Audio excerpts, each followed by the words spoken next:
Oh, Oh, you got caught in the wind there, didn't you? Right. Come back up there. Thank you. Right, the next one that we've got for you to meet then, this is Maverick.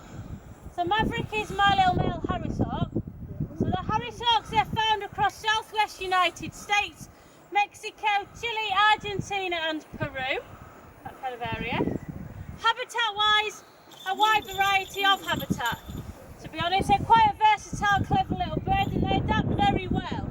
You'll find them living in anything from semi-desert areas to wooded areas, grasslands, wetlands and anything in between. Okay, which means that food-wise, there's not really a lot that's out of bounds, if I'm honest. They'll eat pretty much anything. So insects, reptiles, amphibians, snakes, lizards, frogs. They'll go for mammals, rodents, and they will go for other birds as well if they can get hold of them, okay? Now the Harris hawk's slightly unusual in the fact that they actually work in groups out in the wild. So most birds of prey are solitary animals, so they spend their time by themselves, just really coming together for breeding purposes. Whereas the Harris hawk lives in big family groups and they have been seen in up to 20 individuals in a group. And they basically work together to be able to catch their prey and look out for any predators as well. So the males with birds of prey are smaller out of the two and slightly more agile as well. And what they do, they go low to the ground through the undergrowth, chasing out any prey that might be hidden, and then the female will be waiting a little bit further ahead, ready to intercept and to catch the prey that the males have chased out. And so by working together they're much more successful, much more efficient, and actually they can catch much larger prey by working as a group, okay? Does mean that in captivity we can fly more than one of them together. I've got another female that we fly the two together. She's not quite up to match fitness yet, so at the minute Maverick's taking the role by himself. Aren't you? Yeah. So equipment wise, we've got leather straps attached to the birds.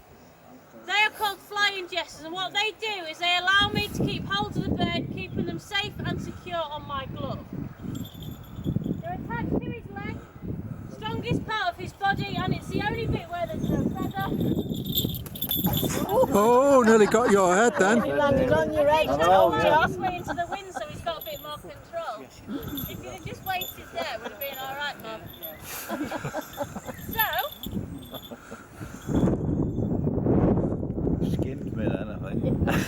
It wasn't far off me. Yeah, it wasn't far off. Which is a tracking device. Even I don't. What that does, it allows me to work out exactly where the bird is should he disappear off, okay? So it just helps me work out where he is. Sorry? Not necessarily, no, not that often. As long as I've done my job, they should stay with me. But anything can scare them, like sudden movement, loud noises. Other animals can scare them. They can chase other animals. Or if it's a windy day like today, gust of wind, and they can get blown up in the wrong direction. So it's just in case, really. The other bit of equipment that helps me locate him is that bell. Simple bit of kit, but he is a brown bird, and should he go and sit in a tree, he's remarkably well hidden. Alright, slight movement of his leg, the bell sounds, and it gives me a good idea of whereabouts he actually is. Saying that though, he is a very clever little bird, and when he does want to hide from me and catch his own dinner potentially, he's worked out that he can hold on to that bell with his own foot and he can actually stop it ringing, which is quite impressive. Annoying, but impressive nonetheless, isn't it? Okay. So they do get a good variety of food. They get a mixture of everything: chicken, mice, rat, quail, rabbit, pheasant, duck, grouse, crow, hare, pigeon, squirrel, venison, all sorts. They get better fed than me and you probably, alright? It's important to give them a good mix so they get everything they need first of all, but also they do get bored eating the same thing every day, and they do have favourites, believe it or not. As silly as that sounds, yeah. So what I'm going to do, this one is struggling a little bit in this wind, so I'm going to go and pop him away. If you bear with me for just a second, I'll get the final one out, who should have a whale of a time in it. Fingers crossed. We'll see how he gets on instead, alright? Bear with me a sec. No.